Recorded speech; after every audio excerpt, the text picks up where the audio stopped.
let's talk about this story. I stared at this for a little bit. Liberty University broke safety laws for years, government asserts. And I did not know I was going to get another Liberty University story so soon. But this, again, it's a messed up story, and I want to tell you basically what happened.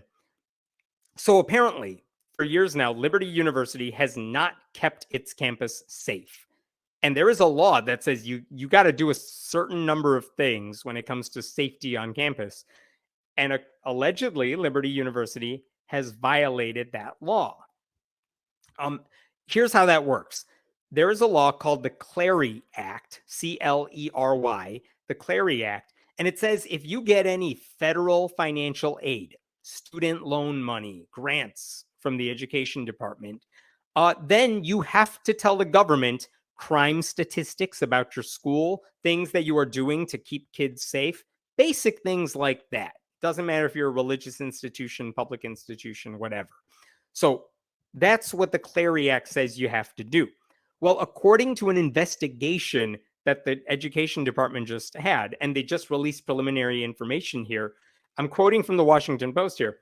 Liberty failed to warn the campus community about gas leaks, bomb threats, and people credibly accused of repeated acts of sexual violence, including a senior administrator and an athlete. That's what the report says. And in fact, one of the safety consultants the Post spoke with said, this is the single most blistering Clery report I have ever read, ever. So some of the things that they mention here, like the document has not been made public yet, this preliminary investigation. But it says the school didn't take complaints of crimes seriously. They didn't produce incident reports when crimes occurred. They didn't warn the campus about emergencies and any safety threats. They didn't tell crime victims of their rights. They didn't deal with the data for crime statistics properly. Here's the most damning thing, I think, in the report. I'm quoting again from the Post. The report, let me show you this. I want to make sure I am reading this correctly, so that's why I am doing this. Yeah, let's do right here. Check this out. The report cites a numbered Liberty University Police Department incident report that the school did not enter into the daily crime log. They just didn't put it in their permanent list of crimes. An alleged rape that was committed by a former Liberty president. A president of the school was an alleged sexual assaulter. And then, as you could see below here, only 2 former Liberty presidents were alive at the time, which means it's either Jerry Falwell Jr. who was accused here, or it's some other dude no one's heard of. And the next paragraph here, it was absolutely not an allegation about me, Jerry Falwell Jr. said. I've never heard anything about it. It had nothing to do with me. The other guy did not comment at all, which, I don't know. That's messed up, but that is also in this report. Here's one thing that the Clery report touches on, the incident report touches on, but also I've heard this at a lot of fundamentalist Christian schools. One of the reasons you really want these crime statistics documented, posted, is because, look, if there is an assailant on campus, you want students on campus to know that, you shouldn't be walking outside alone right now. People are being attacked. It's scary, whatever the case may be.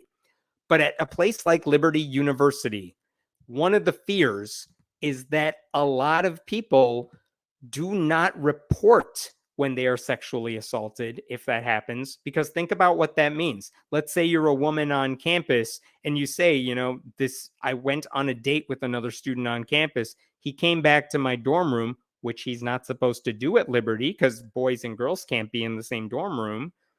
And let's say the woman invited this boyfriend or a date to her dorm room, and then he sexually assaulted her. and let's say they started fooling around and then he sexually assaulted her or something like that, what is she going to do at this point? If she goes to the school and says, this person attacked me, you know what the conservative Christian response to that would be. It's not that, well, that man should not have done that, and we're going to make sure that never happens again, and we're going to punish the boy. That's not going to happen. They're going to be like, well, what were you wearing? Well, why did you let this guy into your dorm room? Why did you start fooling around with him anyway? You're supposed to save everything until marriage. Like, if you report sexual assault, you're basically telling on yourself. That's not me saying that. That is stuff so many women who go to these conservative Christian schools have said. And it's a reason they are very afraid to report sexual assaults when they are the victims. That's horrifying. And according to this Clary report, people who reported sexual violence or other incidents were frequently questioned about their own conduct that may have allegedly contributed to the incidents, which that is not any way to keep students safe. But these people are so hung up on purity culture that they're overlooking the bigger sexual violence that is occurring. Another thing that happened, mentioned in this Clary report, is that in 2016, they did issue an emergency notification about a bomb threat, but the campus police officer who actually issued the warning was subjected to disciplinary action for issuing the notice, even though he did exactly what he was supposed to do. Basically, Liberty University got mad at the police officer for reporting a bomb threat, I assume because that sort of thing makes the school look bad, especially if that gets leaked to the public. So they got mad at the cop for reporting that. Like, how messed up is your school when image, and I know this is not Liberty specific, but when your image and reputation takes precedence over the safety of kids on campus? That's a messed up place. And I know it's not just Christian universities that do that, other ones do it too. But still, I should point out Liberty University has issued a statement in response to all of this. But really, you can, even if you read through this entire statement, it doesn't say anything really meaningful. It just says, yeah, they issued a report, but we're going to respond to the report and we're going to explain what they got wrong because we keep safety at the top of our minds. Like, it's that sort of boilerplate content. But right now, Liberty hasn't responded to the actual allegations made. They haven't said what they're going to, they definitely haven't said, we're going to make sure anyone who reports sexual violence is immune from punishment. And we're not going to we're not going to slut shame somebody because we don't like what they did. There's nothing about the alleged administrator who assaulted anyone. I don't know what they're going to do about that. But that's what the report says. And now it's in Liberty's hands. They got to respond to the report, and then the report will eventually be finalized. We're not there yet, but I don't know. I wouldn't feel safe on Liberty University's campus. And that's a weird thing to say about a very private Christian school that I went to school in the middle of downtown Chicago and like went out late at night by myself a lot of times. I know that wasn't necessarily safe, but also I felt like I was pretty much going to be okay. But to go to a college campus that is basically in the middle of a smaller community, you would think Lynchburg, Virginia, Liberty University is a relatively safe place, but apparently they're not even doing a good job of keeping up that charade. So I don't know, messed up stuff.